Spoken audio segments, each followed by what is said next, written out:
हीच का देशाची प्रजासत्ताक राजव्यवस्था? समानतेच्या गोड गप्पा मारणाऱ्या व्यवस्थेच्या डोळ्यात झणझणीत अंजन घालणारा हा लेख. लोकशाहीवादी असाल तर हे थोडं ऐकाच. ब्रिटिशांच्या जोखडातून मुक्त होण्यासाठी देशाला स्वातंत्र्य मिळवून देत प्रजासत्ताक राजव्यवस्था अस्तित्वात आली. 26 जानेवारी 1950 रोजी भारताने प्रजासत्ताक व्यवस्था स्वीकारली. त्या दिवसापासून आजपर्यंत प्रत्येक 26 जानेवारीला शासन पातळीवरून प्रजासत्ताक दिन म्हणून साजरा केला जातो. तो दरवर्षी या दिवशी अविरतपणे चालू आहे. प्रजाप्रभुत्व लोकशाहीमध्ये कायद्याप्रमाणे लोकांच्या म्हणण्यानुसार व्यवस्था चालली पाहिजे अशी घटना समितीची रास्त अपेक्षा होती. घटनाकारांना अभिप्रेत असलेली लोकशाही सध्या सुरू आहे का? सर्वच क्षेत्रात भ्रष्टाचाराने स्तोम माजला आहे. व्यवस्थेतील भ्रष्ट अधिकारी पदाधिकारी देखील प्रामाणिकपणाची आव आणतायत. पण प्रामाणिकपणा बोटावर मोजण्या इतकं तरी शिल्लक राहिला आहे का?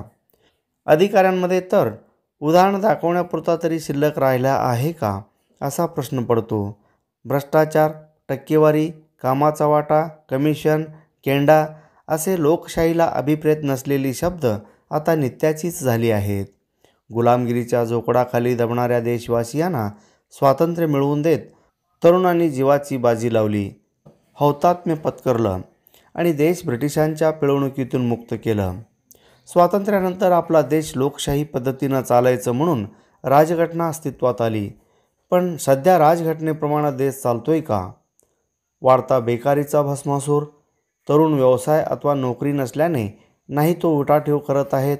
गरीब दारिद्र्य रेषेखालील अल्पशिक्षित मुलांसाठी व्यवसाय प्रशिक्षण देणारी संस्था सरकारातील अधिकाऱ्यांनी बंद पाडल्या.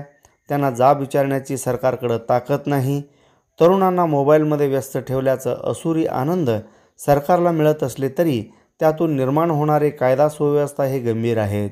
नोकरीसाठी पैसा, व्यवसायासाठी पैसा, शासनाकडून मदत घेताना अधिकाऱ्यांकडून अवहेलना, परवाने घेताना अधिकाऱ्यांकडून आर्थिक पिळवणूक, गरिबाची कुचंबना, न्यायालयात 10-10 वर्षापासून कामगारांच्या तुंबलेल्या फायलीचा निपटारा करण्यात न्यायव्यवस्थेला आलेलं अपयश, फायलीचा निपटारा का होत नाही याबाबत समर्पक उत्तरे नाहीत. दरम्यान काळात कामगारांच्या पोटाचं विचार न करणारं पाषाण हृदयी व्यवस्था. सरकारकडे दाद मागितले की न्यायालयात जाण्याचा सल्ला मिळतो. न्यायालयात गेलं की हे काम सरकारचं असल्याचा उपदेश दिला जातो. पण संविधान वाचवण्यासाठी प्रत्येकाची धडपड चालू असल्याचं आव आणला जातो.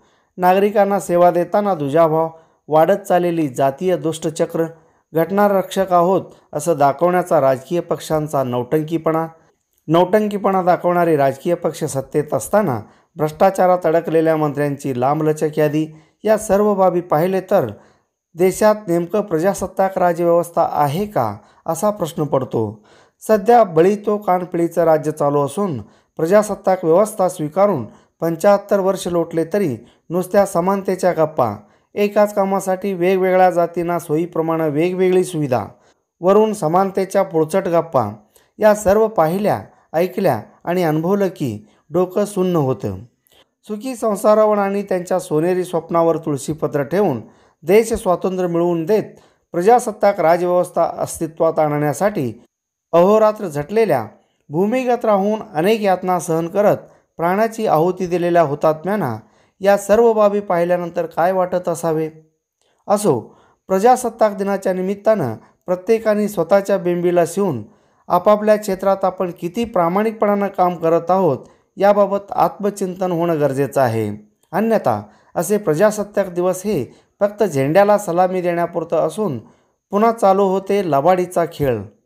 हा सारा प्रकार पाहिल्यानंतर हुतात्मे म्हणत असतील, झक मारली आम्ही स्वातंत्र्य मिळवून देऊन आणि सर्वच राजकीय पक्षांच्या लोटारूंच्या हातात सरकार देऊन, असं खिन्नपणानं नाराजी दाखवत हुतात्मे भारतभूमीकडे बघून वरून अश्रू ढाळत असतील.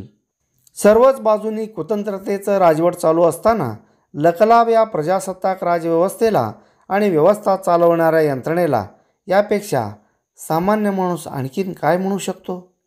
अशा आणखी व्हिडिओ पाहण्यासाठी AK20 न्यूजला सबस्क्राईब करा, बेल आयकॉनला क्लिक करा, लाईक करा, शेअर करा. धन्यवाद.